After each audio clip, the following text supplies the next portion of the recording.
Tem a coluna do Aguirre Talento, que está na homepage lá do UOL, vocês podem ver aí, exclusivo, evangélicos presos no dia 8 de janeiro, dizem a PF que foram mobilizados por igrejas. Qual que é a história aqui? Vamos entender direitinho o que aconteceu. Uma reportagem do portal UOL. Evangélicos bolsonaristas que viajaram a Brasília para praticar o ato antidemocrático do dia 8 de janeiro relataram, em depoimentos prestados à Polícia Federal, que igrejas de diversos estados do país bancaram ônibus e organizaram caravanas para o evento. O UOL obteve e analisou durante a última semana cerca de 1.000 depoimentos sigilosos prestados à Polícia Federal por extremistas presos no acampamento antidemocrático no quartel-general do Exército, logo após o 8 de janeiro. A documentação inédita está sendo analisada pela PF para o aprofundamento das investigações sobre os financiadores e organizadores dos atos antidemocráticos. Como havia uma grande quantidade de pessoas a serem ouvidas, os termos de depoimento são curtos e pouco se aprofundam sobre os temas, mas são usados como ponto de partida para as apurações. Relator das investigações, o ministro do Supremo Tribunal Federal, Alexandre de Moraes, foi quem determinou as prisões dos participantes do acampamento no quartel-general do Exército, logo após os atos de 8 de janeiro. Os depoimentos também estão em seu gabinete. A informação sobre o financiamento por parte de igrejas evangélicas foi citada aos investigadores por pelo menos 5 pessoas, que foram presas pela PF no acampamento montado no quartel-general do Exército. Qual que é o lance, gente? Qual que é a grande importância dessa reportagem do UOL? Ai, desculpa, eu não estava nem mostrando na tela. Opa, o link da notícia está aqui, gente. Ó, deixa eu voltar do começo. Evangélicos presos no dia 8 de janeiro, dizem a Polícia Federal que foram mobilizados por igrejas. Ó, como vocês podem ver, está na home do portal UOL. Eu tinha mostrado aqui, mas eu não mostrou na tela. E aí tem todas essas informações que eu li aqui para vocês da abertura. O UOL obteve e analisou durante a última semana cerca de 1.000 depoimentos sigilosos prestados à Polícia Federal por extremistas presos no acampamento antidemocrático no quartel-general do Exército, logo após o 8 de janeiro. Aí tem alguns itens aqui que o repórter elencou, que é colunista do UOL. E por que é importante isso aqui, gente? Muito mais do que Luciano Hang, muito mais do que figuras públicas do bolsonarismo, a gente está descobrindo aos poucos que aquele extremismo, que aquela aderência das igrejas evangélicas, eu estava conversando ontem com o Gilberto Nascimento, que é um dos caras que mais apoia, mais apura a Igreja Universal do Reino de Deus. As igrejas viam negócios e realmente financiavam esse extremismo bolsonarista. É uma coisa que o professor João César de Castro Rocha, que inclusive está no grupo contra o discurso de ódio do governo Lula, diz muito bem.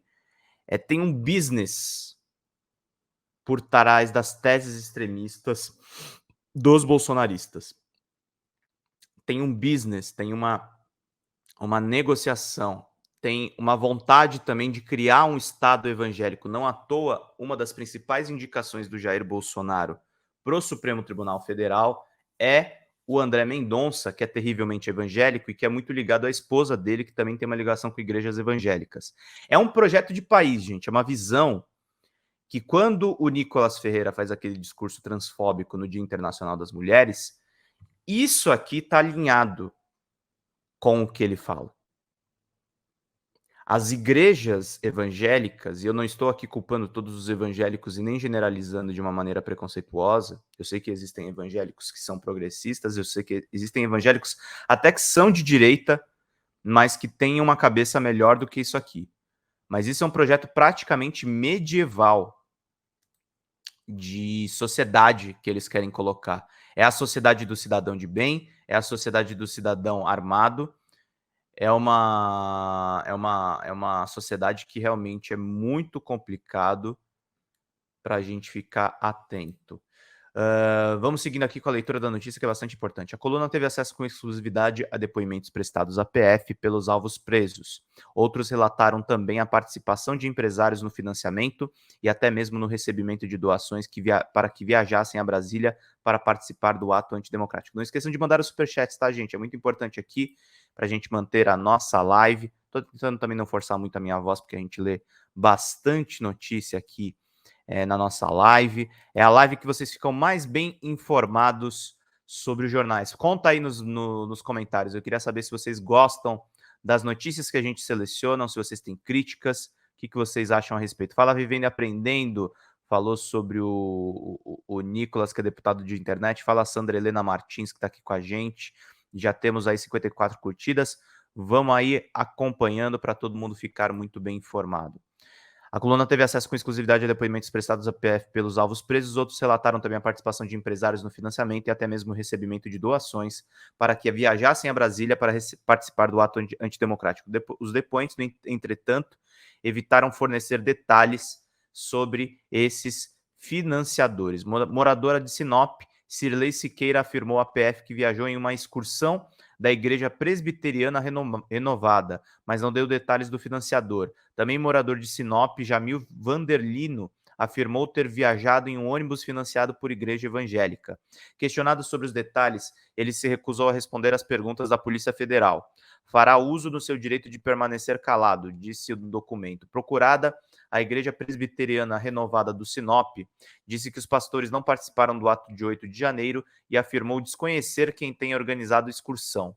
Em um dos depoimentos, um dos aposentados de Uberlândia, Minas Gerais, relatou ter recebido oferta de um pastor quando participava de manifestação de um batalhão de exército naquela cidade, mas afirmou não se lembrar de quem era o financiador e nem deu detalhes sobre a denominação religiosa a qual pertenceria.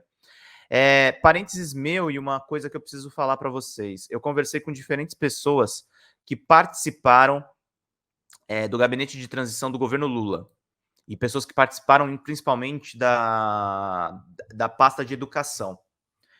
O senhor Milton Ribeiro, aquele do escândalo do ouro, que foi o último ministro da educação do Bolsonaro, o penúltimo, aliás, porque depois assumiu outra pessoa depois dele.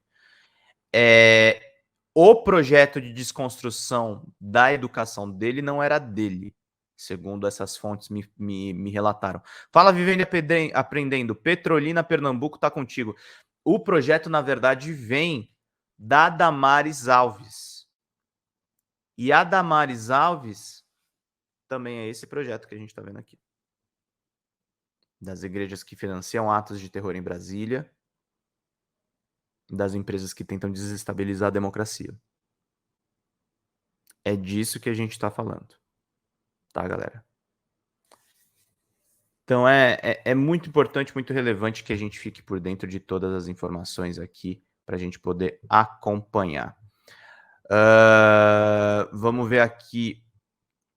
Aí teve aqui o aposentado de Uberlândia que resolveu recebido a oferta do pastor quando participava da manifestação em um batalhão do exército naquela cidade, mas afirmou não se lembrar de quem era o financiador e nem deu detalhes sobre a denominação religiosa a qual pertenceria. Informa que teria conversado com um pastor, que não se recorda o nome, que teria conhecido próximo ao quartel em Uberlândia, e ele informou que o interrogado poderia ir no ônibus de graça para Brasília, disse Edmilson Felizardo da Silva em trecho do depoimento. Questionado, ele respondeu que o pastor não lhe ofereceu nenhuma outra vantagem financeira para a viagem, além da passagem.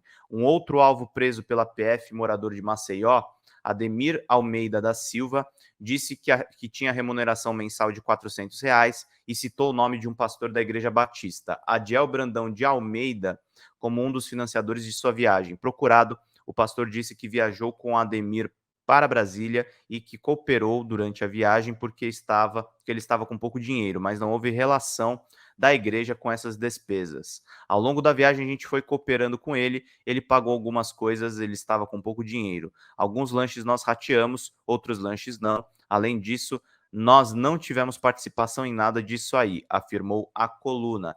Isso é financiar a ida de alguém? Não é. Financiar é quando você está dizendo que todas as despesas, transporte, comida, almoço e janta eram por minha conta. Aí sim era financiar. E mesmo se que alguém fosse financiar, não é da conta de ninguém, não, disse Almeida. Pois ratear lanche, sendo igreja evangélica, igreja é para a pessoa ir lá rezar. Não é para ir fazer ato contra a democracia e os três poderes. Fala Mariluce Mari, mandou pra gente. Bom dia, querido Pedro Zambarda. Fala, querido Ricardo Alves, sempre mandando superchat. Salve, Pedrão, Luiz Giglione e companheiros. Dá uma membresia, Ricardo, para ver se o Luiz vira membro aqui do canal, que é muito importante aí para ele contribuir para essa Folha Democrata. Já uma moradora de Xinguara, Pará, relatou ser frequentadora da Assembleia de Deus e que integrantes da denominação religiosa participaram da caravana na qual ela viajou a Brasília, mas não deu detalhes sobre o responsável pelo financiamento. A PF abriu inquérito logo após o 8 de janeiro para identificar os financiadores das caravanas com destino a Brasília. Apesar de não apresentarem detalhes dos depoimentos, os alvos tiveram seus celulares apreendidos, o que vai permitir aprofundar as informações citadas por eles.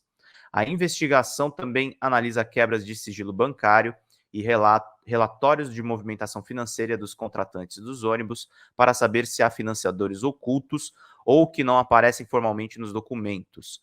O ato antidemocrático que resultou na depredação das sedes dos três poderes e a prisão de mais de 1.800 pessoas que participaram do quebra-quebra ou que estavam acampadas no quartel-general do Exército em Brasília. Após os depoimentos e audiências de custódia, cerca de 1.400 permaneceram presos. Nas últimas semanas, o ministro Alexandre de Moraes proferiu decisões autorizando a soltura de aproximadamente 1.000 presos. Cerca de 400 permanecem detidos até o momento. Excelente reportagem do UOL, chegando aí nos financiadores dos atos golpistas de 8 de janeiro, que foram aí o Magnum Opus, a principal obra de Jair Bolsonaro, a principal herança maldita que ele deixou nesse governo. A gente está vendo o que está acontecendo por aí.